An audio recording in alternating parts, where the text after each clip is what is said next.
السلام علیکم سامعین، 17 ربیع الاول اور 10 ستمبر ہے۔ خبر کا عنوان ہے صبح کی اہم خبریں۔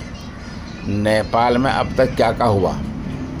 نیپال کے وزیر اعظم کے پی شرما اولی نے استعفیٰ دے دیا ہے اور ان کے استعفے کو وہاں کے صدر نے منظور بھی کر لیا ہے۔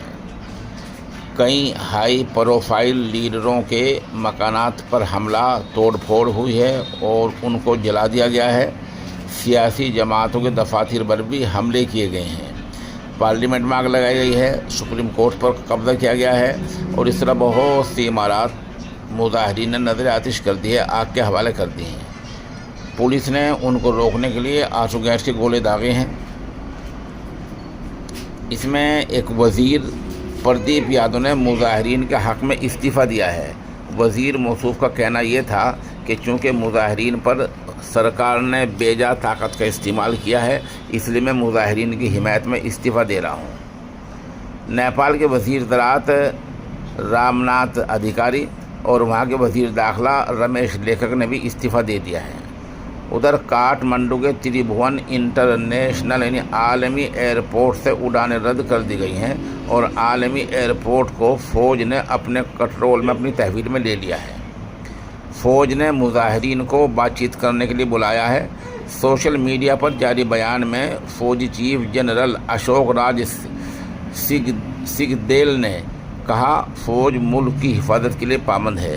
بتایا جا رہا ہے کہ دیر رات فوج کے افسران نے مظاہرین کے نمائندوں سے بات چیت بھی کی ہے۔ اس کا نتیجہ کیا رہا یہ ابھی تک سامنے نہیں آیا ہے۔ نیپال کے وزیر اعظم اب کہاں ہیں؟ ظاہر سی بات یہ سوال سب کے سامنے ہے۔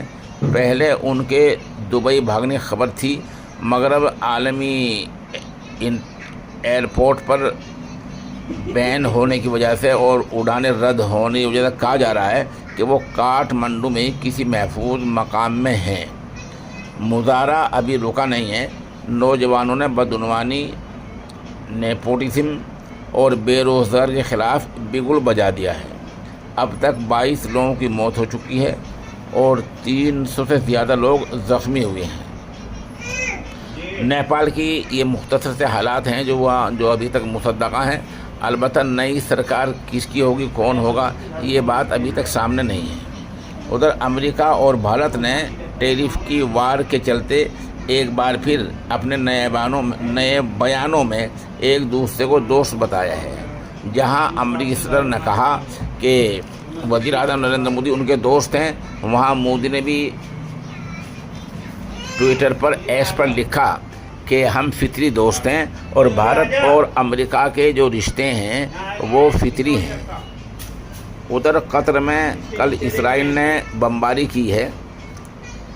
اسرائیل کی بمباری میں جہاں حماس کے 5 لوگ مارے گئے ہیں، وہیں ایک قطری افسر بھی مارا گیا ہے۔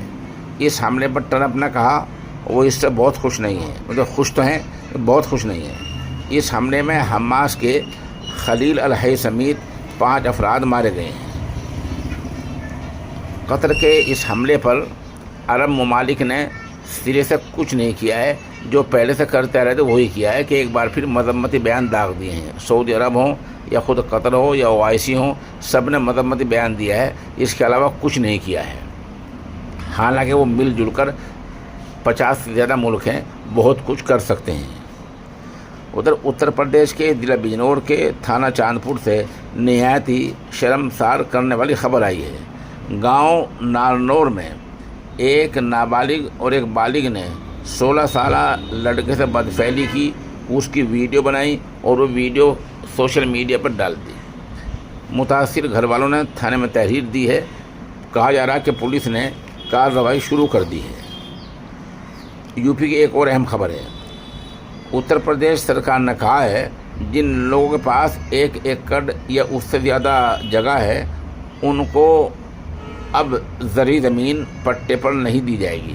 سرکار پہلے ایسے لوگوں کو زرعی کھیتی کی زمین پٹے پر دے دیا کرتی تھی جن کے پاس 3 ایکڑ یا اس سے زیادہ کوئی زمین ہو، لیکن اب قید اور لگا دی گئی ہے جن لوگوں کے پاس 1 ایکڑ یعنی 5 بیگھے یا اس سے زیادہ زرعی زمین ہوگی ان کو بھی پٹے پر زمین سرکاری طور پر نہیں دی جائے گی۔ ادھر نیپال میں جو مظاہرہ کا محور رہے ہیں، جو مظاہرین کے نمائندے رہے ہیں، 3 نام بڑے اہم ہیں، انہیں بالین شاہ، سودن گرونگ اور رہی لم چھنے، یہ 3 نام ہیں، تینوں محور رہے ہیں اور تینوں مرکز رہے ہیں۔